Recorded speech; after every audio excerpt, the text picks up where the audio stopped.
하나님께서 이 밤에 우리에게 주시는 말씀은 출애굽기 19장입니다. 출애굽기 19장 1절부터 9절까지 말씀입니다.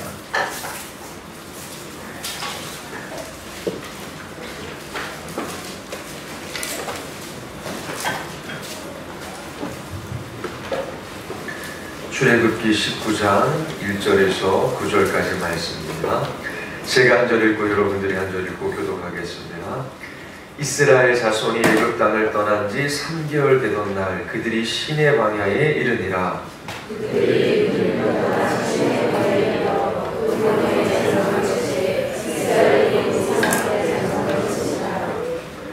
모세가 하나님 앞에 올라가니 여호와께서 산에서 그를 불러 말씀하시되 너는 이같이 야곱의 집에 말하고 이스라엘 자손들에게 말하라. 내가 애굽 사람에게 어떻게 행하였으나 내가 그에게 주게 하려 오늘로 그에게 사랑하였으나 너희가 보았느니라. 세계가 다 내게 속하였나니 너희가 내 말을 잘 듣고 네 언약을 지키면 너희 모든 민족 중에서 내 소유가 되겠고 너희가 내게 대하여 제사장을 하며 거룩한 백성이리라. 너는 이 말을 이스라엘 자손에게 전할지니라. 모세가 내려와서 백성의 장로들을 불러 여호와께서 자기에게 명령하신 그 모든 말씀을 그들 앞에 진술하니 백성이 일제히 나가이르되 여호와께서 명령하시되 우리가 다 행하리라. 모세가 백성의 말을 여호와께 전하니 여호와께서 모세에게 이르시되 내가 빽빽한 구름 가운데서 네게 임함은 내가 너와 말하는 것을 백성들이 듣게 하며 또한 너를 영영히 믿게 하려 함이니라. 모세가 백성의 말을 여호와께 아뢰었으므로.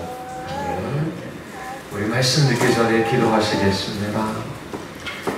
하나님, 우리에게 생명을 허락하여 주시고 생명의 주권자이신 하나님께 온 마음을 기대며 믿음으로 이 땅을 지나가게 하여 주심을 감사드리옵나이다.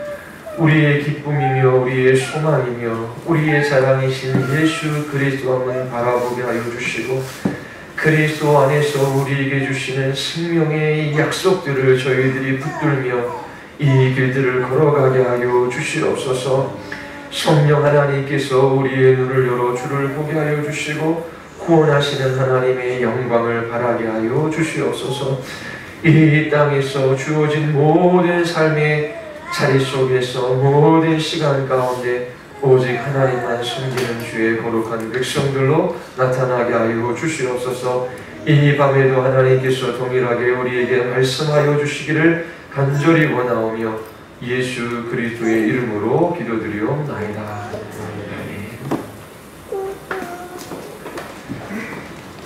하루하루 여러분들에게 주어진 그 인생의 날들을 지내가는 것이 여러분들에게는 어떠합니까?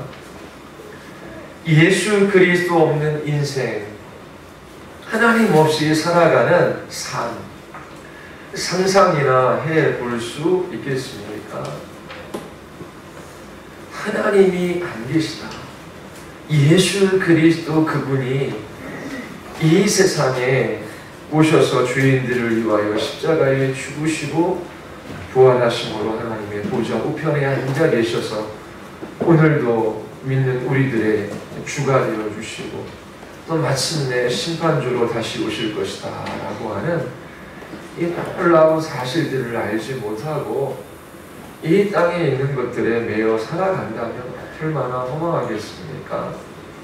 예수 그리스도 없는 삶은 두 가지밖에 없습니다. 하나는 순간순간 즐거움을 찾아 살아가는 것이지요. 나를 즐겁게 하고 나를 기쁘게 하고 나를 행복하게 하는 것이 무엇인지를 열렬하게 찾으며 그 순간의 즐거움을 이와여 살아가는 것입니다.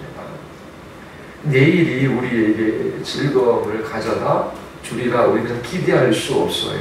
왜냐하면 내일은 우리의 날이 아니기 때문이죠. 그래서 한 날 한 날 쾌락을 그렇게 찾으며 살아갈 수밖에 없습니다. 또 하나는 살아도 인생이 너무나 허무해서 빨리 자기 자신의 생명을 끊어버리는 것이지요. 타락하고 부패한 인생 가운데 살아갈 때에 자기 자신의 가치와 존엄성을 유지하는 최고의 방법은 죽는 것밖에 없습니다. 살아도 좋은 날 보기 힘듭니다. 살아서 좋은 게 있습니까? 육체는 썩음해서 가고, 그리고 우리의 마음도 둔해져 가고, 더 미움, 더 갈등, 아픔만 더해져 가는 세상 아닙니까? 하나님을 알고 하나님을 사랑하고 하나님을 섬기는 것 외에 우리의 인생에 다른 삶이 없습니다.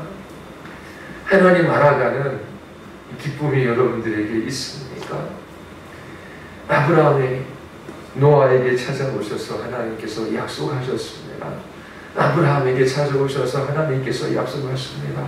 오늘 우리가 살펴볼 모세에게도 찾아오셔서 이스라엘 백성과 하나님 사이 하나님께서 언약을 맺으십니다.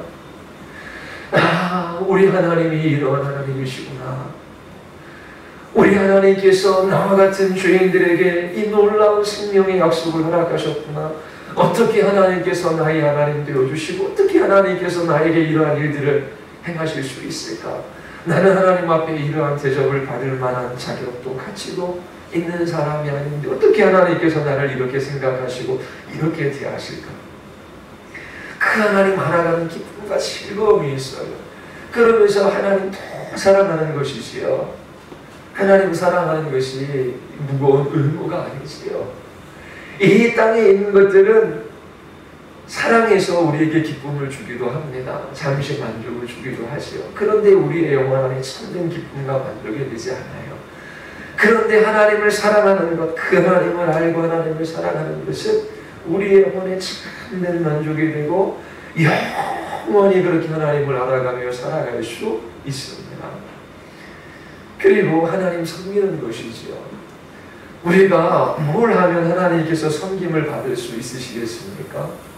도대체 하나님께 무엇을 드리면 하나님께서 우리를 그렇게 인정해 주시고 하나님께서 기뻐하시겠습니까? 하나는 하나님의 은혜를 갈망하는 것입니다. 하나님, 저는 하나님 없으면 살아갈 수 없습니다. 하나님이 저를 붙들어 주시고 이끌어 가 주시지 아니하시면 하나님, 저는 이 하루 삶의 목적도 의미도 가치도 없습니다. 하나님이 나의 하나님 되어주셔서 오늘도 하나님께서 하늘의 은혜와 하늘의 생명과 하늘의 힘으로 오늘 살아갈 이 한날 주께서 이끌어 가 주시옵소서. 그러면서 전심으로 하나님 갈망하며 하나님의 은혜를 구하는 것을 하나님께서 기뻐하시지요. 우리 어린 자녀들이 아빠가 뭐 도와줄 거 있어? 그런데 아빠 필요 없어. 나는 내 힘으로 모든 거 다 할 수 있어. 맹랑하지요. 우리가 인생을 우리 힘으로 살아갈 수 있습니까? 우리의 생명을 우리가 하루라도 연장시킬 수 없습니다. 하나님의 은혜를 갈망하며 그렇게 하나님 앞에 살아가는 것, 하나님 가장 잘 섬기는 것이지요. 또 하나는 진심으로 하나님을 의지하는 것입니다. 하나님이 신뢰하는 것입니다. 우리가 하나님을 신뢰한다라고 하는 것은 하나님은 참으로 살아계십니다. 하나님은 참으로 이 땅 가운데 역사하십니다. 하나님은 참으로 지혜와 지식과 능력과 그 사랑과 그 은혜가 풍성하신 하나님이십니다. 그러면서 그 하나님을 신앙함으로 그 하나님 앞에 믿어 순종하는 그 삶을 통해서 하나님께서는 영광을 받으시는 것이지요. 우리 모두가 우리에게 허락하신 인생의 날들이 얼마나 되는지 우리는 다 알지 못하지만 참으로 하나님께서 우리 공동체에 하나님 자신을 나타내어 보여주시고 그리고 우리 어린 자녀들서부터 노년에 이르기까지 다 하나님 사랑하고 다 하나님 알기를 원하고 그리고 진실로 하나님의 은혜만을 구하며 그렇게 하나님 앞에 믿어 순종하는, 하나님께 영광 돌리는 그런 복된 삶을 살아갈 수 있게 되기를 바랍니다. 하나님께서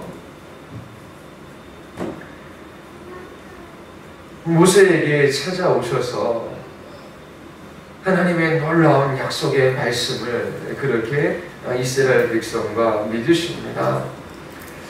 그 전에 하나님께서는 아브라함의 아들인 이삭에게 나타나셔서 아브라함과 맺은 언약을 새롭게 하십니다. 창세기 26장에 나타나는데 이렇게 말씀하십니다.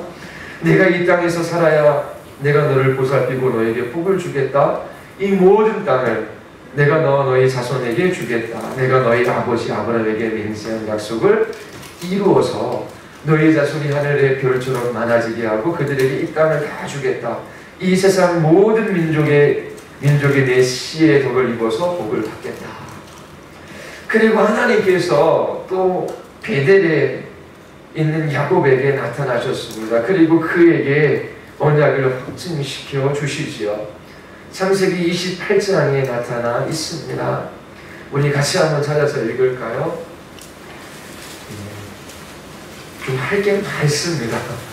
성경을 부지런하게 찾아 읽겠습니다. 창세기 28장입니다.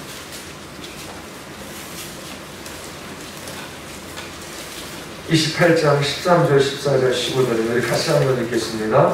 다 같이 시작. 여호와께서 위에 서서 이르시되 나는 여호와니 너희 조부 아브라함이 하나님이요 이삭이 하나님이라. 내가 누워있는 땅을 내가 너와 네 자손에게 주리니 네 자손의 땅이 티끌같이 되어 내가 서쪽과 동쪽과 북쪽과 남쪽으로 퍼져나갈지며 땅의 모든 족속이 너와 네 자손으로 말미암아 복을 받으리라. 내가 너와 함께 있어 내가 어디로 가든지 너를 지키며 너를 이끌어 이 땅으로 돌아오게 할지라. 내가 내게 허락한 것을 다 이루기까지 너를 떠나지 아니하리라 하시니라.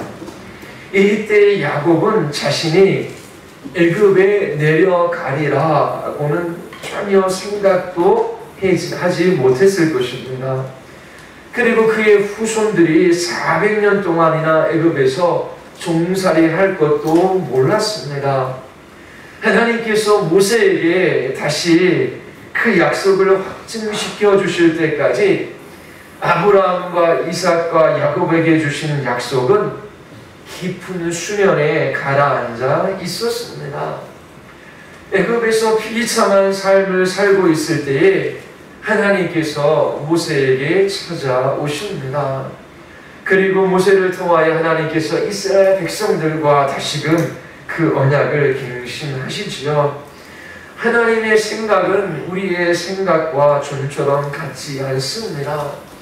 하나님의 계획은 그의 언약 백성들을 종되었던 애굽 땅에서 약속의 땅으로 옮기는 것입니다. 이것은 이미 하나님께서 아브라함에게 말씀하신 것입니다. 너는 반드시 알라. 네 자손이 이방에서 객이 되어 그들을 섬기고 그들은 400년 동안이나 네 자손을 괴롭히리니. 아브라함에게 하나님께서 약속하신 말씀이시죠. 이러한 원리는 오늘에도 바뀌지 않습니다. 하나님께서 아브라함과 이삭과 야곱의 하나님 되어주시겠다라고 약속하셨어요. 그리고 놀라운 하나님의 축복의 말씀들을 그들에게 쏟아 놓으셨습니다. 그런데 야곱과 그의 후손은 애굽에 내려가서 살게 되었고 그 후손들은 400년 동안이나 종살이를 했습니다. 하나님께서 왜 이렇게 하시는지 우리는 다 알 수 없지요. 그러나 이러한 원리는 오늘도 동일하게 적용되어지고 있습니다. 그와 함께 영광을 받기 위하여 고난도 받아야 할 것이니라. 그런데 고난을 두려워하지 않는 이유는 우리에게 이 영광이 약속되어져 있기 때문입니다. 이스라엘 자손들이 오랜 어둠의 밤을 지난 후 새벽이 밝았습니다. 하나님께서 모세를 부르신 것이지요. 그리고 전능하신 팔을 펼치사 하나님의 백성들을 노예의 속박으로부터 자유하게 하셨습니다. 하나님께서 홍해를 가르시고 마른 땅을 밝게 하셔서 이스라엘 백성들을 종되었던 애굽 땅에서 구원해 내셨습니다.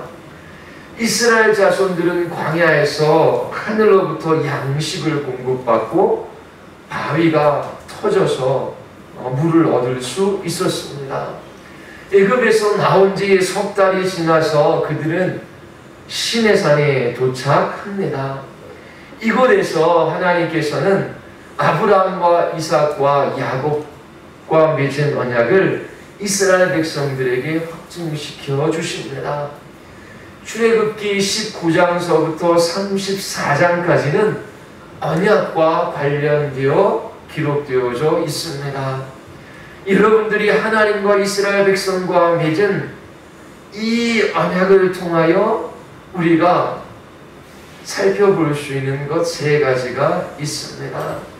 첫 번째는 19장서부터 30장까지 35장 쭉 살펴보면서 어떻게 하나님께서 이 언약을 제정하시는가라고 하는 것을 먼저 살펴보겠습니다. 그리고 두 번째로는 모세의 언약의 약속과 조건이 무엇인지 살펴보겠습니다. 자, 첫 번째, 어떻게 이 언약이 제정되는가? 하나님과 이스라엘 백성들 사이에 어떻게 언약이 제정되는가? 우리 같이 한번 살펴보겠습니다. 출애굽기 19장 3절에서 모세는 먼저 시내산으로 오릅니다. 5절 6절을 보면 하나님께서 모세에게 말씀하시지요. 우리 다시 한번 읽어볼까요? 우리 다 같이 시작. 다 내게 속하였나니 너희가 내 말을 잘 듣고 내 언약을 지키면 너희는 모든 민족 중에서 내 소유가 되겠고 그리하여 제사장 나라가 되며 거룩한 백성이 되리라. 너는 이 말을 이스라엘 자손에게 전할지니라. 모세 언약, 특별히 시내산 언약은 특별한 조건이 있는 것처럼 보입니다. 그 조건은 우리가 하나님의 말에 순종하고 그 말씀을 잘 지키면 하나님께서 언약의 복을 주신다라고 하는 그런 내용인 것 같습니다. 그 조건이 뭐지요? 우리의 순종과 하나님의 언약을 지키는 것이죠. 그럼 우리의 행위로 말미암아 하나님의 언약의 복을 받는 것입니까? 지키면 살고 어기면 죽는 것이 모세의 언약입니까? 이제 그렇지 않다라고 하는 것을 이 하나님과 이스라엘 백성들 사이에 언약이 제정되어지는 모든 장면들을 살펴보며 찾아보려고 합니다. 모세가 산을 내려와 이스라엘 자손들에게 전합니다. 그리고 8절을 보면 그들이 언약을 받아들입니다. 8절 보십시오. 다 같이 한번 읽어볼까요? 백성이 일제히 응답하여 이르되 여호와께서 명령하신 대로 우리가 다 행하리이다. 자, 보면 아직 구체적으로 하나님께서 이스라엘 백성들에게 주신 언약이 무엇인지 이스라엘 백성들은 잘 알지 못합니다. 시내산에 왔어요. 모세가 시내산에 올라갔어요. 그리고 거기서 들었습니다. 하나님께서 말씀하신 걸 전합니다. 내 언약을 지키면 도대체 무슨 언약을 지키려고 하는 것일까요? 다 알지 못하지만 이스라엘 백성들이 뭐라고 대답합니까? 여호와께서 명령하신 대로 우리가 다 행하리이다. 그리고 9절에서 다시 여호와께서 말씀하십니다. 하나님께서는 사람의 목소리가 들릴 만한 범위 안으로 그렇게 오셔서 말씀하시지요. 그렇게 하시는 이유는 이스라엘 백성들로 하여금 모세를 믿게 하시기 위해서입니다. 출애굽기 19장 10절에서 15절까지는 하나님께서 모세에게 이스라엘 백성들에게 선교를 요구하시는 장면이 나옵니다. 그리고 셋째 날에 우레와 번개와 빽빽한 구름이 산 위에 있었습니다. 하나님께서 시내산에 내려오신 것이지요. 하나님께서 모세를 산 꼭대기로 다시 부르십니다. 시내산 꼭대기에서 여호와께서는 모세에게 10가지 계명에 관하여 말씀해 주십니다. 20장에 나와 있습니다. 그리고 이스라엘 백성들에게 그것을 전하라고 하십니다. 이스라엘 자손들은 하나님께서 말씀하시는 것을 두려워하죠. 그래서 모세에게 간청합니다. 당신이 우리에게 말씀하소서 우리가 들으리이다. 하나님이 우리에게 말씀하시지 말게 하소서 우리가 죽을까 하나이다. 계속돼서 반복되는 장면이 있어요. 중보자인 모세가 시내산 꼭대기에 하나님의 임재가 있을 때 나아가 하나님의 음성을 듣고 와서 이스라엘 백성들에게 말합니다. 다시 올라가 주님의 말씀을 듣고 이스라엘 백성들에게 말합니다. 그때마다 이스라엘 백성들은 하나님께서 당신에게 말씀하신 것을 우리에게 말하여 주시옵소서. 그러면 우리가 그 모든 주님의 명령을 지키겠습니다.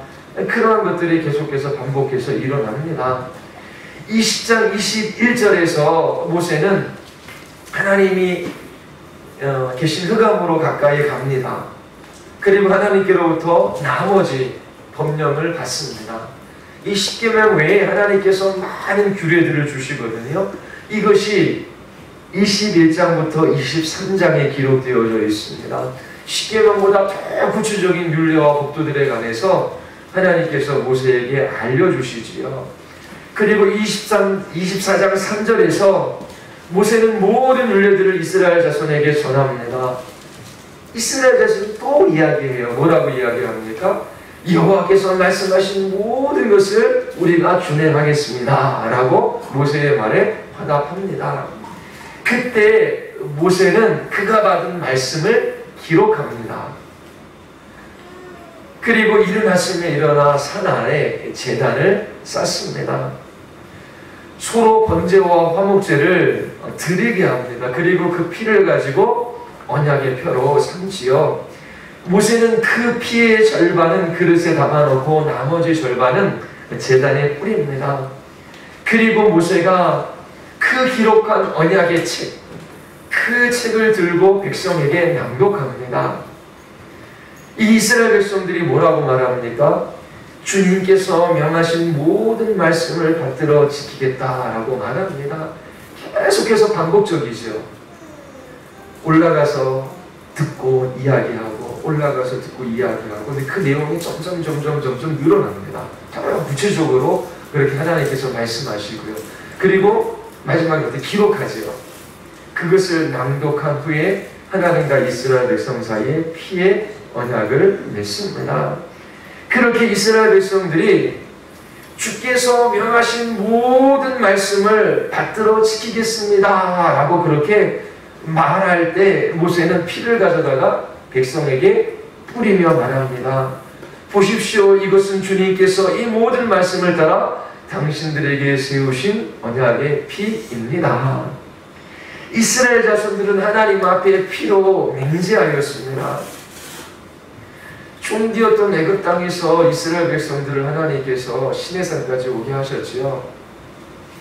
그 구원하시는 하나님이 어떤 하나님이신지를 우리와 같이 그렇게 다 알 수는 없지만 그들에게는 그 하나님의 크신 능력을 하나님께서 허락하시고서 경험하게 하셨어요. 그래서 그 하나님 앞에 감히 나아갈 수도 없어서 모세에게 올라가십시오. 그리고 내려오셔서 말씀하십시오. 그러면 다 지키겠습니다. 마지막 다 기록해서 선포하고 이제 피의 언약을 맺은 것입니다.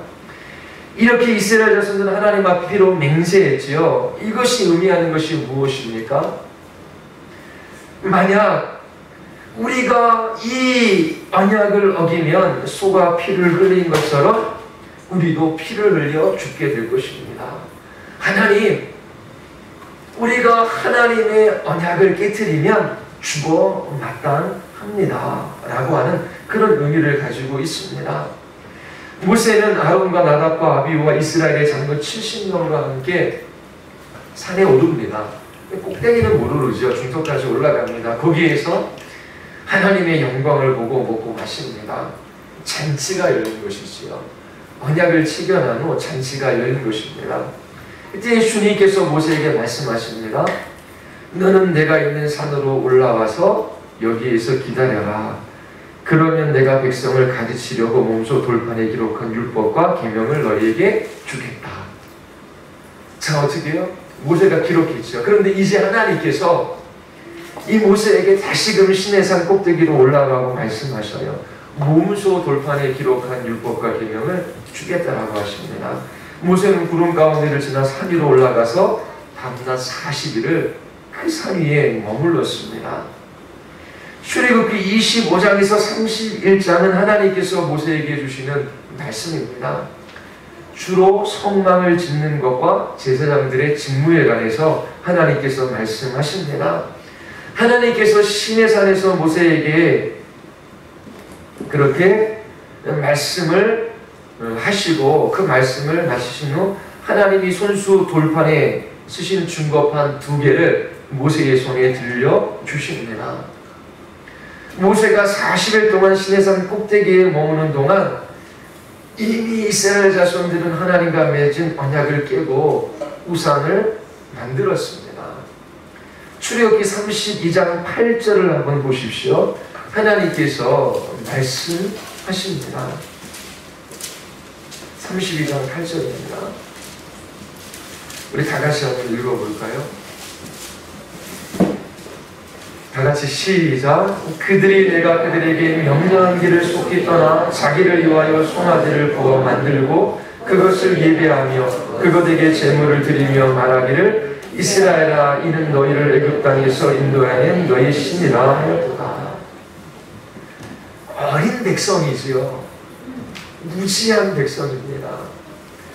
금송아지를 만들어 놓고 이 금송아지가 우리를 애굽 땅에서 인도해낸 신이다라고 하며 제물을 드리고 그 금송아지 앞에 절하며 예배하는 행위를 이 모세가 40일 동안 시내산 꼭대기에서 하나님의 말씀을 받는 동안에 그렇게 자행을 했습니다.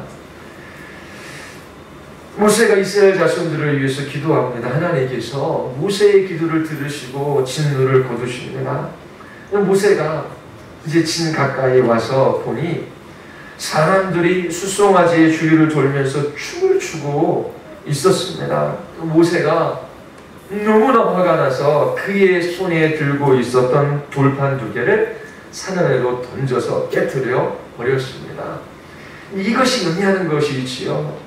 모세가 돌판 2개를 깨뜨린 것은 이스라엘 자손이 하나님과 언약을 어겼음을 보여주는 그러한 행위였습니다. 레위 자손들이 이 날에 이렇게 이스라엘 자손들이 금송아지를 만들고 그것을 신이라 여기며 그 앞에 절하고 엎드릴 때에 레위 자손들이 이 날에 이스라엘 자손 3,000명을 사육합니다. 그리고 하나님께서 이스라엘 백성에게 재앙을 내리십니다. 전염병일 것이라고 이렇게 추정을 합니다. 그러나 모세의 기도로 말미암아 이스라엘 백성들이 진멸당하지 아니하고 그들의 생명이 보존되어집니다. 이스라엘 백성들을 향한 하나님의 언약의 그 내용이 다 완성된 것은 아닙니다. 마지막으로 하나님께서 어떻게 40일 동안 부르셔서 알려주시고 그리고 2개의 증거판을 들려서 모세를 내려 보내신 것이지요. 그 하나님께서 이 모세에게 말씀하시고 이스라엘 백성들이 그 하나님의 언약을 지키겠다라고 했을 때 그 언약은 어떤 것이었을까요? 이 언약이 행위나 엄격한 정의에 기초한다면 이스라엘 백성들은 아마 그렇게 했을 거예요. 그러나 모든 하나님의 언약은 은혜의 근거를 두고 있습니다. 하나님께서 이제 이스라엘 백성들에게 그 언약을 제정하시면서 그 하나님의 언약의 핵심이 무엇인지를 이스라엘 백성들에게 알려주시는 것이지요. 34장 1, 2절을 보십시오. 이제 모세가 그 증거판을 이제 깨트려 버립니다. 그런데 이제 여호와께서 모세에게 다시 말씀하십니다. 뭐라고 말씀하시죠? 34장 1절과 2절입니다. 다 같이 시작. 너는 돌판들을 처음 것과 같이 다듬어 만들라. 내가 깨뜨린 처음 판에 있던 말을 내가 그 판에 쓰리니 아침까지 준비하고 아침에 시내산에 올라와 산 꼭대기에서 내게 보이래. 자, 이스라엘 백성들은 하나님의 언약을 이미 깨뜨렸어요. 그들은 송아지가 피를 흘리며 죽어갔던 것처럼 이제 하나님의 언약을 깨뜨렸기에 피 흘려 죽어 마땅했습니다. 그런데 하나님께서 자비를 베푸시지요. 그래서 다시금 모세에게 돌판들을 처음과 같이 다듬어 만들고 다시 시내산 꼭대기로 올라오라 라고 말씀하십니다. 4절을 보십시오. 모세가 돌판들을 처음과 같이 깎아 만들고 아침에 일찍 일어나 그 두 돌판을 손에 들고 여호와의 명령대로 시내산에 올라갑니다.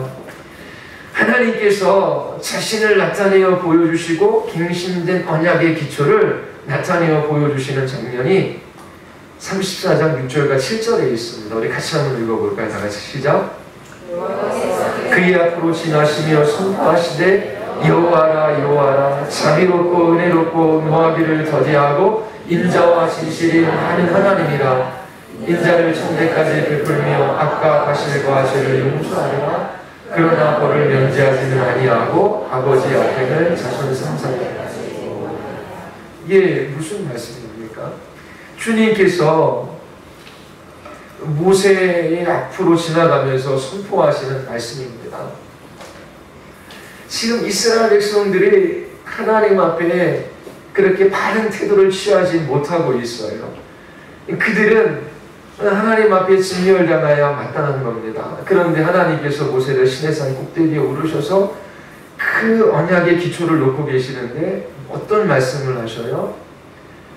여호와라 여호와라 자비롭고 은혜롭고 노하기를 더디하고 인자와 진실이 많은 하나님이라. 인자를 천대까지 베풀며 악과 과실과 죄를 용서하리라. 아까움과 죄를 용서하시는 하나님이다 라고 말씀하시지요. 하나님께서 이스라엘 백성과 맺은 언약의 기초가 어디에 있는지를 나타내어 보여주는 장면입니다. 이스라엘 백성들이 하나님께 무엇인가 지켜 행한 것이 있습니까? 아무것도 없지요. 근데 하나님께서 언약의 기초를 놓고 계십니다. 그러나 나는 죄를 벌하지 않은 채 그냥 넘어가지는 않겠다. 아버지가 죄를 지으면 본인에게뿐만 아니라 3, 4대 자손까지 벌을 내리겠다라고 말씀하셔요. 계속해서 하나님께서는 그렇게 악과 과실과 죄를 용서하리라. 나는 자비롭고 은혜롭고 노하기를 더디하고 인자와 진실이 많은 하나님이라 선포하십니다. 그런데 죄는 간과하지 않겠다라고 말씀하셔요. 이제 모세가 이제 9절에 이제 하나님께 간청하는 장면이 나옵니다. 우리 9절 10절 우리 같이 한번 읽을까요? 9절 10절 다 같이 시작. 이르되 주여 내가 주께 은총을 입었거든 원하건대 주는 우리와 동행하옵소서. 이는 못이 우리의 악과 죄를 사하시고 우리를 주의 기업으로 삼으소서. 여호와께서 이르시되 보라 내가 언약을 세우나니 곧 내가 아직 온 땅 아무 국민에게도 행하지 아니한 기적을 너희 전체 백성 앞에 행할 것이라. 내가 머무는 나라 백성이 다 여호와의 행동하심을 보리니 내가 너를 행하기를 두려울 것입니다. 자, 모세가 주님께서 저에게 은총을 베푸시는 것이 사실이시면 은총이죠, 그렇죠? 이스라엘 백성들을 하나님께서 그렇게 대하실 이유가 없어요. 하나님의 은총입니다. 그래 이제 이 모세가 하나님 앞에 간청하는 것입니다. 주님께서는 우리와 함께 가주시기를 바랍니다. 이 백성이 고집이 센 백성인 것은 사실입니다. 주님께서 우리의 악과 우리의 죄를 용서해 주시고 우리를 주님의 소유로 삼아 주시기를 바랍니다. 그때 주님께서 말씀하시는 거예요. 내가 이제 너희와 언약을 세운다. 어떻게 언약을 제정하시는지 그 장면들을 살펴보고 있는 것입니다. 내가 너희 모든 백성 앞에서 이 세상 어느 민족들 가운데서도 이루어진 적이 없는 놀라운 일을 하여 보일 것이다. 세상 어느 민족 가운데서도 이루어진 적이 없었던 일이에요. 그런데 하나님께서 이처럼 하나님 앞에 잠시라도 그렇게 바른 태도를 취하지 못하고 금송아지를 만드는 이 백성들 가운데 하나님께서 어떤 민족 가운데서도 이루어진 적이 없는 놀라운 일들을 보이시겠다라고 하나님께서 언약을 세우시는 거예요. 너희 주변에 사는 모든 백성이 나 주가 너희에게 하여 주는 그 일이 얼마나 두려운 일인지를 보게 될 것이다. 그래서 광야 생활하는 가운데 하나님께서 이스라엘 민족 가운데 너무나 놀라운 일들을 수없이 행하십니다. 그래서 가나안 땅에 이미 들어가기 전에 이 여호와 하나님에 대한 소식을 가나안 주민들이 듣고 어떻게 해요? 벌벌벌 떠는 일들이 있었습니다. 32장 27절에 보면 또 모세에게 말씀하십니다. 너는 이 말을 기록하여라. 내가 이 말을 기초로 해서 너와 이스라엘과 언약을 세웠기 때문이다. 모세는 거기서 주님과 함께 밤낮 40일을 지내면서 먹지도 않고 마시지도 않고 언약의 말씀 그 십계명판에 이제 기록하였습니다. 자, 그리고 34장 29절에 보면 모세가 두 중거판을 손에 들고 시내산에서 내려옵니다. 그가 산에서 내려올 때에 그의 얼굴에서 빛이 났습니다. 주님과 함께 말씀을 나누었으므로 얼굴에서 그렇게 빛이 난 것이죠. 근데 모세 자신은 전혀 알지 못했다라고 29절에 기록하고 있습니다. 자, 하나님께서 이스라엘 백성과 세우시는 그 언약의 기초가 어디에 놓여져 있습니까? 우리가 그냥 모세 언약 그러면 율법을 지키면 살고 어기면 죽는다, 그 정도로 이해했을 수도 있어요.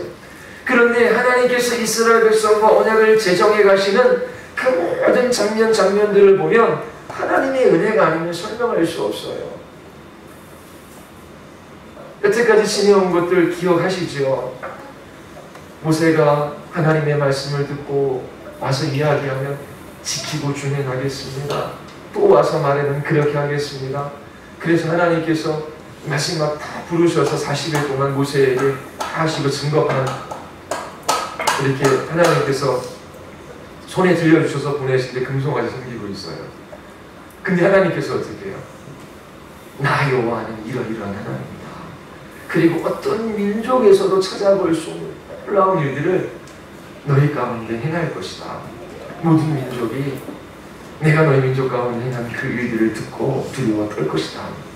그렇게 하나님께서 이스라엘 백성과 언약을 제정하십니다.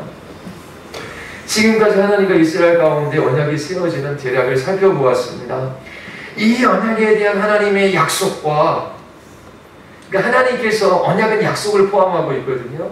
이 하나님의 약속과 그리고 그 하나님의 약속을 누리는 조건이 무엇인가라고 하는 것입니다. 하나님께서 이스라엘 백성과 언약을 맺으셨죠. 그러면 그 하나님의 언약 안에는 약속이 들어가 있으면 하나님의 약속이 무엇이고 또 그 약속을 누리는 조건이 무엇인가라고 하는 것입니다. 하나님께서는 하나님 자신에게 의무를 지으십니다. 그리고 언약의 대상인 이스라엘에게 요구하시는 것이 있지요. 그것이 무엇인지를 살펴보겠습니다. 첫 번째, 언약 속에 있는 5개의 하나님의 약속이 있습니다. 첫 번째 19장 5절입니다. 우리 같이 한번 다시 넘어와서 볼까요? 19장 5절입니다. 19장 5절입니다. 우리 같이 한번 읽어볼게요. 우리 다 같이 시작. 다 내게 속하였나니 너희가 내 말을 잘 듣고 내 언약을 지키면 너희는 모든 민족 중에 내 소유가 되겠고. 자, 하나님의 약속이 무엇입니까? 이스라엘 백성들을 시내산까지 부르셔서 하나님께서 언약을 갱신하고 계십니다. 언약을 새롭게 제정하고 계시죠. 아브라함과 이삭과 야곱과 한 언약과 동떨어진 언약이 아니라 동일한 언약이지만 다른 형식으로 주어지고 있습니다. 그 흐르고 있는 것은 동일해요. 하나님의 은혜입니다. 근데 하나님께서 그 언약 속에서 이스라엘 백성과 약속해요. 뭘 약속하시죠? 이스라엘은 하나님의 소유가 될 것이다. 이 하나님의 소유가 될 것이라고 하는 것은 하나님 보시기에 가치 있고 그리고 소중한 보물과 같은 존재가 될 것이라고 하는 거예요. 누가? 이스라엘이. 이것이 하나님의 약속이에요. 이스라엘 백성들이 너희들이 내 말을 다 잘 지키면, 이따가 살펴볼 거예요. 그렇게 행위를 조건으로 해서 하나님께서 그러면 너희들이 정말 아름다운 나의 소유가 될 것이다 라고 그렇게 말씀하시는 것이 아니에요. 하나님의 소유가 된다라고 하는 것은 이스라엘 향한 하나님의 특별한 사랑과 보살핌이 있다라고 하는 것입니다. 하나님은 이스라엘의 하나님이 되십니다. 그리고 특별한 방식으로 이스라엘을 하나님의 보물과 같은 존재가 되게 하시겠다라고 그렇게 약속하시는 거예요. 누구에게 속했느냐라고 하는 건 너무나 중요하죠. 왕이 사는 큰 궁궐이 있습니다. 그 궁궐에 아무나 들어갈 수도 없고 그 궁궐에 그 놓여져 있는 그 모든 것들은 최상품이죠. 그렇죠? 근데 하나님께서 우리를 하나님의 소유 삼아주시는 거예요. 영광스럽고 아름답고 하나님 보시기에도 보화 같은 그런 하나님의 소유로 우리를 삼으시겠다라고 하는 그런 약속이 이 이스라엘과의 그 언약 속에 들어있는 것입니다. 이 이스라엘은 다른 민족이 받지 못했던 그 복을 받게 해줄 것입니다. 그리고 두 번째입니다. 19장 6절에 나와 있는 건데요. 19장 6절을 다 같이 한번 읽어볼게요. 다 같이 시작. 너희는 내게 대하여 제사장 나라가 되며, 거기까지 읽겠습니다. 두 번째 약속이 무엇입니까? 이스라엘은 제사장 나라가 될 것이라고 하는 거예요. 여러분, 구약에서 제사장은 알죠? 제사장에 주어진 특권이 있습니다. 최고의 특권이죠. 하나님을 가까이 하는 특권입니다. 제사장들만이 하나님의 임재가 있는 성막 안으로 들어갈 수 있었어요. 제사장만이 성막 안에 있는 거룩한 물건을 만질 수 있어요. 하나님을 가까이 하는 친밀함을 이 제사장들이 누린 것입니다. 그들은 사람들을 대신하여 하나님 가까이 나아가는 사람들이죠. 그리고 그들의 상속은 땅이 아니라 하나님 자신입니다. 바로 이것이 하나님께서 약속하신 특권이에요. 이스라엘 자손들이 제사장 나라가 될 거라고 하는 것은 하나님과 교제하는 그 친밀함을 하나님께서 이스라엘 백성들에게 허락하여 주시고, 그리고 어떻게 해요? 이스라엘 백성들에게 하나님 자신을 그들의 소유 삼게 해주시겠다라고 하는 것입니다. 얼마나 놀라운 약속입니까?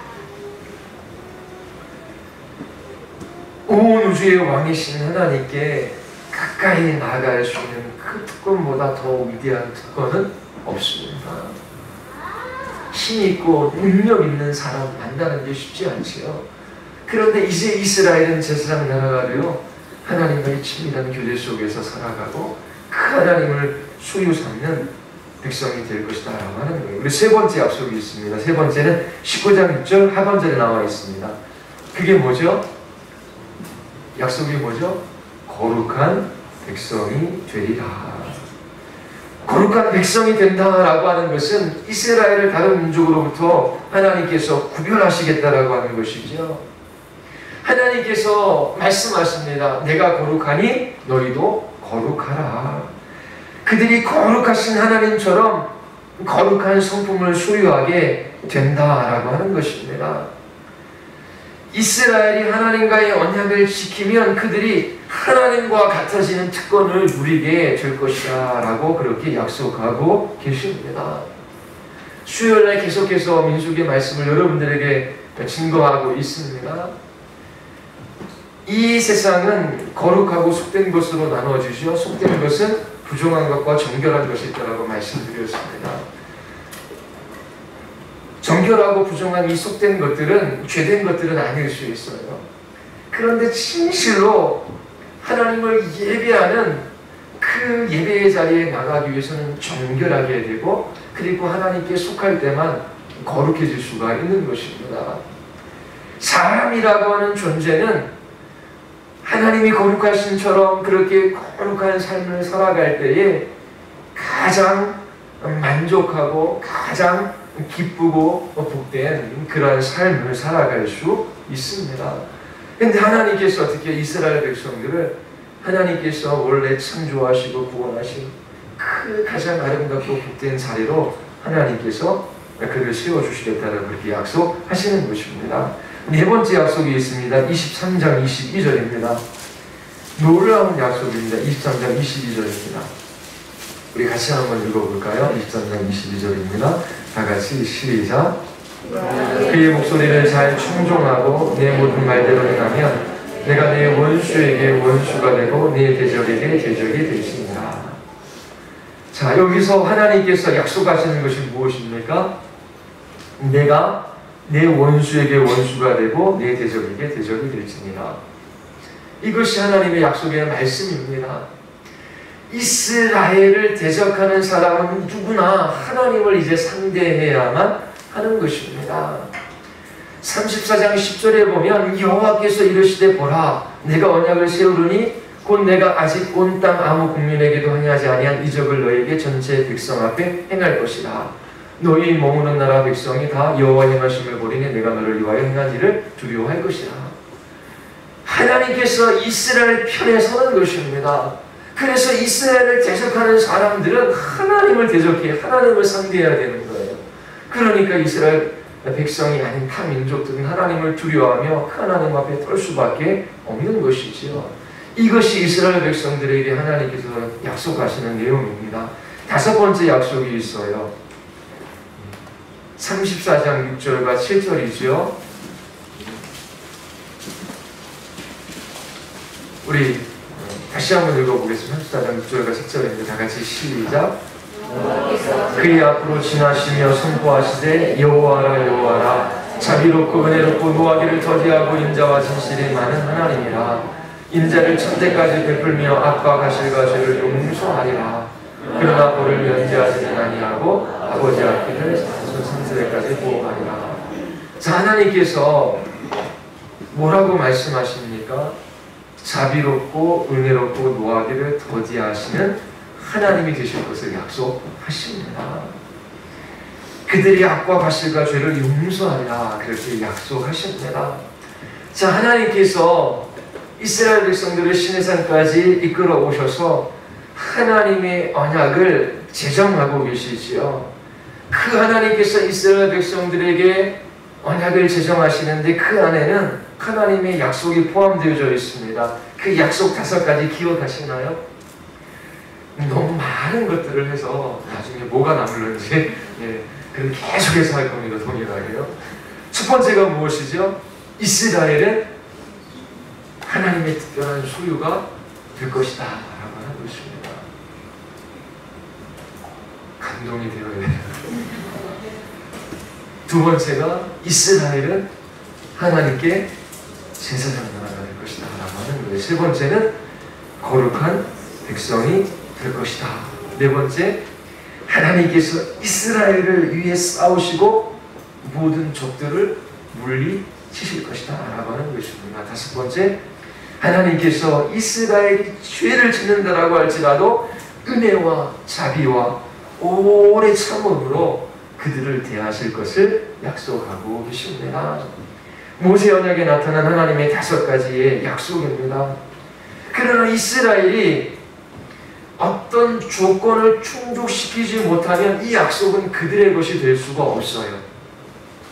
하나님께서 하나님 자신에게 의무를 지으시고 내가 반드시 너희에게 이 약속한 것을 이루실 것이다 라고 말씀하시는 거예요.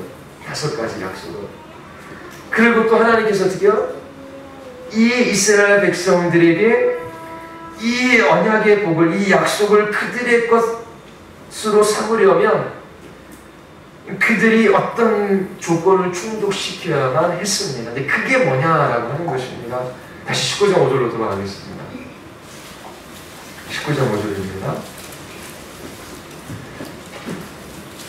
우리 같이 한번 읽겠습니다. 다 같이 시작. 세계가 다 내게 속하였나니 너희가 내 말을 잘 듣고 내 언약을 지키면 너희는 모든 민족 중에서 내 소유가 되겠고. 자, 보면 19장 5절에서 이스라엘 백성들이 하나님의 약속을 소유하기 위하여 충족해야 할 조건이 있는 것 같은데 뭐라고 말씀하십니까?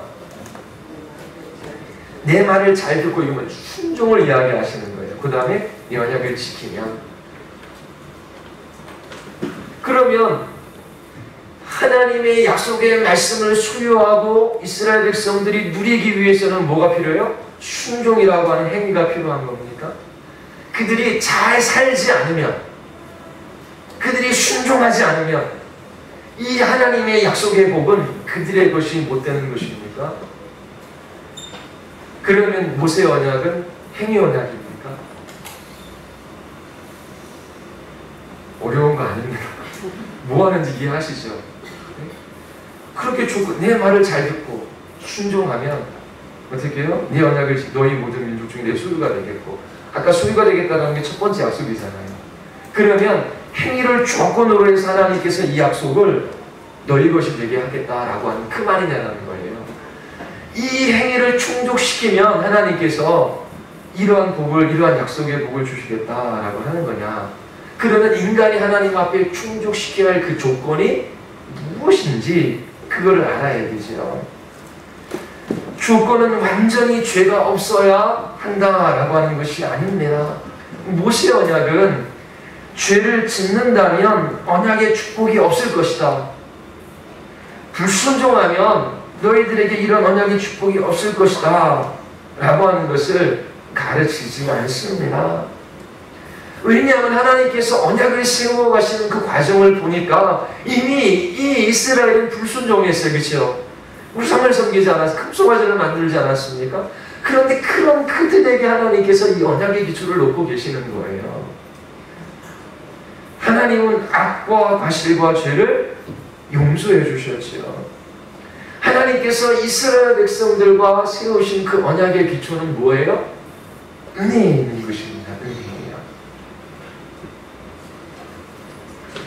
출애굽기 19장 5절에서 이스라엘은 하나님의 말씀을 듣고 언약을 지켜야만 한다라고 이렇게 말하고 있습니다. 이것이 의미하는 것은 하나님 앞에 어떤 행위를 하는 것으로 이 약속된 복을 얻어야 한다라고 그렇게 말하는 것이 아닙니다.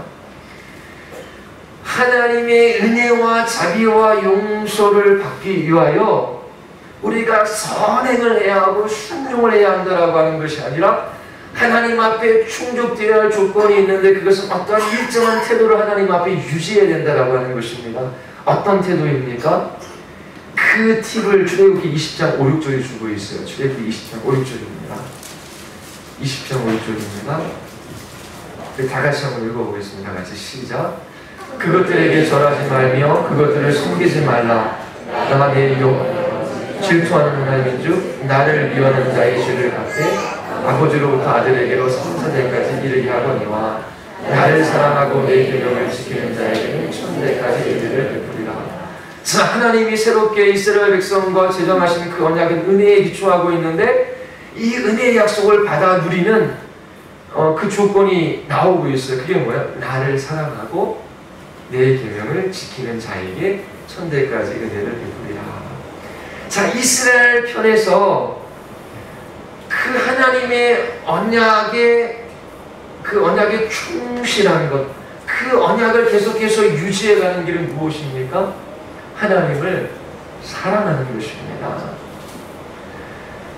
우리는 진실로 하나님을 사랑하는 것과 또 하나님께 속해 있는 것을 사랑하는 것, 그 두 가지로 나뉠 수 있다라고 하는 것을 기억해야 하는 것입니다. 하나님 자신을 사랑하는 것이 아니라 하나님께서 주시는 선물이나 하나님 안에 있는 어떤 다른 가치 때문에 우리의 마음을 하나님께 둘 수 있어요. 그러니까 하나님 자신을 향한 사랑 없이도 우리는 하나님의 말씀에 순종할 수 있는 것이지요. 그런데 하나님께서 그걸 요구하시는 것이 아니에요. 예를 들어서 제 예전에 여러 지체들 경험했는데 그 딸아이가 의학전문대학원 시험 본다 그러는데 어떻게 해요? 하나님 앞에 헌금을 몇백만 원씩 계속 하는 거예요. 시험 보기 전에. 그게 뭐예요? 하나님 앞에 어떠한 행위로 말미암아 어떤 복을 누려보려고 하는 것이죠. 그리고 어떻게 해요? 하나님 앞에 이런저런 행동을 함으로 말미암아 하나님 내가 이렇게 저렇게 했습니다. 하나님 나에게 좋은 것을 주십시오. 그러면서 내가 하나님 앞에 이런저런 것들을 한 것으로 인하여 나에게 좋은 것을 주시는 그 하나님을 사랑할 수 있어요. 그리고 그 주신 것, 그 선물을 사랑하며 살아갈 수 있는 것이죠. 하나님께서는 이스라엘 백성들에게 그것을 요구하시는 것이 아닙니다. 이 순종은 하나님의 은혜를 얻는 것이 아닙니다. 하나님께 대가를 얻기 위하여 이스라엘 백성들이 계명을 지키는 것이 아니다라고 하는 것입니다. 하나님을 사랑하고 계명을 지키는 자에게 은혜를 베풀어 주신다 그랬는데 내가 하나님 말씀 잘 지키면 이런저런 복을 주길 거야. 그러면서 대가를 얻으려고 하나님께 순종하는 것이 아니다라고 하는 것이죠. 순종이라고 하는 것은 하나님을 사랑하는 증거입니다. 하나님께서 이미 종되었던 애굽 땅에서 이스라엘 백성들을 구원해 내셨어요. 그리고 그들이 금송아지를 만들고 그렇게 그 앞에 절함에도 불구하고 하나님께서는 노하기를 더디하시고 자기 은혜가 풍성하신 하나님을 말씀하시며 그들에게 새롭게 언약을 갱신하시고 그 언약의 기초를 은혜에 두셨습니다. 그래서 이스라엘 백성들이 순종하고 사랑하고 순종하는 것은 그들이 하나님의 그 약속을 받아서 누려보려고 하는 그런 행위로 나타나는 그런 것들이 아니라고 하는 것이지요. 하나님을 사랑하는 것이 하나님의 언약의 축복을 받기 위한 그런 조건이라고 하나님께서 말씀하실 때에 하나님을 사랑하라는 명령을 하나님으로부터 복을 얻기 위한 명령으로 생각하지 말라라고 하는 것입니다. 무슨 말씀인지 이해되시지요? 하나님 사랑하라. 나 하나님 사랑해서 이런저런 순종을 하면 하나님께서 이런 복을 주실 거야. 그렇게 생각하지 말아요. 그렇게 하나님께서 말씀하시는 것이 아닙니다. 은혜와 긍휼이 풍성하신 하나님을 사랑하라는 명령은 하나님을 신뢰하라라고 하는 것입니다. 하나님께서 은혜와 자비가 풍성하고 노하기를 더디하셔요. 이 하나님을 사랑하는 것이 이스라엘 백성들에게 주신 그 언약의 약속을 이스라엘 백성들이 누리는 조건이에요. 그런데 이 사랑은 하나님을 신뢰하라고 하는 그런 명령을 포함하고 있습니다. 하나님의 자비를 얻는 유일한 길이 무엇입니까? 자비를 베푸시는 그 하나님을 신뢰하는 것입니다. 하나님의 축복을 누리기 위하여 이스라엘이 충족해야 하는 기본적인 조건은 하나님에 대한 신뢰, 신앙, 믿음입니다. 구약에서 반복적으로 이스라엘의 반역이 나타나는데 그 반역은 불신앙입니다. 불신앙. 그래서 불꽃 같은 하나님의 진노가 광야에 있는 이스라엘 백성들에게 나타납니다.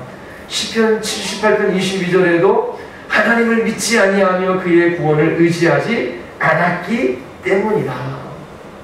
그러니까 하나님께서 이 이스라엘 백성들을 이 광야 중 심판하시고 진노하시는데 그 핵심은 뭐예요? 하나님과 언약을 맺었는데 그 언약에 대한 이스라엘 백성들의 기본적인 태도가 어떻게 해야 된다고요? 하나님을 믿는 것입니다. 그의 구원을 의지하는 것입니다. 그런데 그것을 하지 않았다라고 하는 거예요. 광야에서 이스라엘 1세가 약속의 땅에 들어가지 못한 것은 불신앙 때문이라고 히브리서 기자가 말하고 있어요. 그로 그들이 믿지 아니함으로 능히 들어가지 못하는 것이라. 하나님께서 이스라엘 백성들에게 언약을 제정하시고 그 언약을 은혜의 기초 아래 두셨어요. 그리고 하나님께서 스스로 그 언약의 약속들을 이행하시겠다고 의무를 지으셔요. 이제 이스라엘 백성들에게도 의무가 있어요. 그 의무는 뭐예요? 순종, 사랑하고 순종하는 것인데 그 사랑하고 순종하라고 하는 명령은 하나님의 그 약속의 복들을 누리기 위한 조건으로서의 그런 사랑과 순종이 아니라 이미 하나님의 사랑을 받은 사람들이 그 하나님을 사랑하고 그 사랑 때문에 그 사랑의 증거로 순종이 나타나는 것이지요. 그리고 그 사랑 속에는 하나님을 향한 신뢰가 포함되어 있어요. 사랑하는데 믿지 않는다는 게 말이 됩니까? 하나님께서 그래서 동일하게 이 구약의 이스라엘 백성들에게도 뭘 요구하시냐면 믿음을 요구하시는 거예요. 언약은 은혜와 죄의 용서에 기초하기 때문입니다. 그리고 하나님께서 당신을 사랑하는 사람들에게 자비를 약속하셨기 때문이지요. 신구약의 수많은 장들이 이스라엘의 불순종의 뿌리는 하나님을 신뢰하는 데 실패했기 때문이다 라고 그렇게 말하고 있습니다. 그럼에도 불구하고 모세 언약에서 순종이 요구되어지는 것은 이 순종이라고 하는 것이 믿음에서 나오기 때문에 그래요. 아브라함에게 언약에서도 동일한 순종이 요구되어집니다. 창세기 22장 18절서부터 18절에 나옵니다. 22장 18절에 나옵니다. 또 내시로 말미암아 천한 만민이 복을 받으리. 이는 내가 나의 말을 준행하였음이니라. 그러니까 하나님의 그 약속의 복을 우리가 누리는 그 조건은 우리의 순종을 통해서 그것을 얻으려는 것이 아니에요. 하나님의 은혜 아래서 주어진 것입니다. 그것을 누리는 것은 우리의 태도의 어떤 태도, 하나님을 사랑하는 것입니다. 하나님을 신뢰하는 것입니다. 그 하나님을 향한 신뢰, 그 믿음이 어떻게요? 그 사랑이 순종을 낳는 것이지요. 그래서 이 모세의 언약은 지키면 살고 어기면 죽는다라고 하는 행위 언약이 아니라 모세 언약 또한 은혜 언약에 기초하고 있다라고 하는 것을 여러분들에게 말씀을 드리는 것입니다. 새 언약에 있어서도 동일한 순종이 요구되어집니다.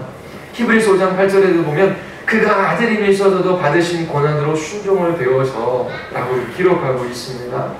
아브라함 언약, 모세 언약, 그리고 예수 그리스도의 피로 보증되어지는 새 언약은 하나님이 베풀어 주시는 이 은혜의 위대함을 다양하게 보여주는 방식입니다. 언약의 복을 상속받기 위하여 요구되어지는 단 하나는 사랑을 통해 역사하는 믿음입니다. 어떻게 의로우신 하나님께서 허물과 죄를 용서하실 수 있으십니까? 어떻게 죄에 대한 책임 있는 죄인들에게 자유를 선언하실 수 있으십니까? 황소와 염소의 희생 제사로만은 가능하지 않은 것이지요. 미래에 어떠한 일들이 일어나야 하는 것입니다. 이사야 선지자가 그것을 보고 기록하고 있습니다. 우리는 다 양 같아서 그릇 행하여 각기 제가 길로 갔거늘 여호와께서는 우리 모두의 죄악을 그에게 담당시키셨도다. 의로우신 하나님께서 어떻게 모세 언약을 있는 죄인들에게 그렇게 은혜와 용서를 베푸실 수 있으셨습니까? 하나님의 아들이 오셔서 하나님의 이름을 실주시고 모든 죄의 값을 치르고 희생하셨기 때문이에요. 예수 그리스도의 오심 없이 어떤 언약도 성립할 수 없습니다. 하나님과 이스라엘 사이에 맺은 그 언약 가운데 아직 이스라엘 백성들은 오실 그 예수 그리스도를 멀찌감치 바라봤지만 우리처럼 생생하게 그 그리스도를 알지 못했어요. 그런데 하나님께서 이 이스라엘 백성과 맺은 그 언약의 기초도 예수 그리스도의 순종과 십자가의 피 흘림의 기초에서 동일하게 주어진 것입니다. 아브라함부터 종말의 길까지 모든 죄의 용서는 그리스도의 순종과 십자가의 고난을 근거로 합니다. 예수님께서는 아버지의 영광을 위하여 순종과 십자가의 고난을 기꺼이 받아들이셨습니다. 여러분들이 예수님을 신뢰하고 믿음의 순종으로 그분을 따르면 아브라함과 모세의 언약의 상속자가 됩니다.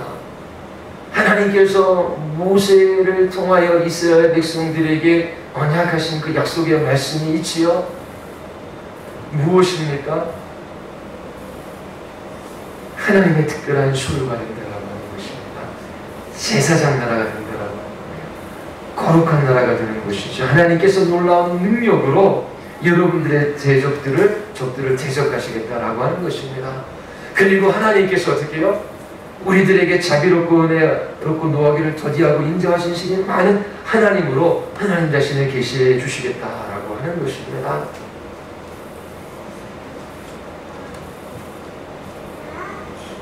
기록된 바 하나님이 자기를 사랑하는 자들을 위하여 예비하신 모든 것은 눈으로 보지 못하고 귀로 듣지 못하고 사람의 마음으로 생각하지도 못하였다. 하나님께서 사랑하는 자들을 위하여 베푸신 그 약속의 부유함은 눈으로 보지 못하고 귀로 듣지 못하고 사람의 마음으로 생각하지도 못하였다라고 기록하고 있어요.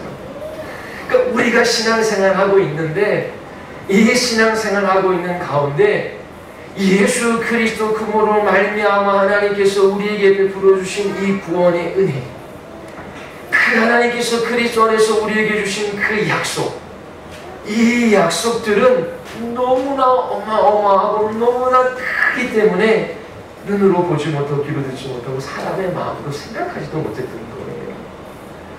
그런 하나님의 놀라운 약속의 말씀을 경험하는 하나님의 소유 가지고 제사장 나라 가지고 거룩한 백성이 되고 우리를 대적하는 자를 하나님께서 대적해 주시고 하나님께서 은혜와 자비가 풍성하신 하나님을 계시해 주시며 죄와 물과 용서해 주시고 끝까지 참으시는 하나님이심을 우리에게 나타내어 보여주시는 이 놀라운 복은 사람들이 볼 수도 없고 들을 수도 없고 마음으로 생각할 수도 없는 엄청난 축복의 약속이다 라고 하는 것을 성경이 기록하고 있습니다.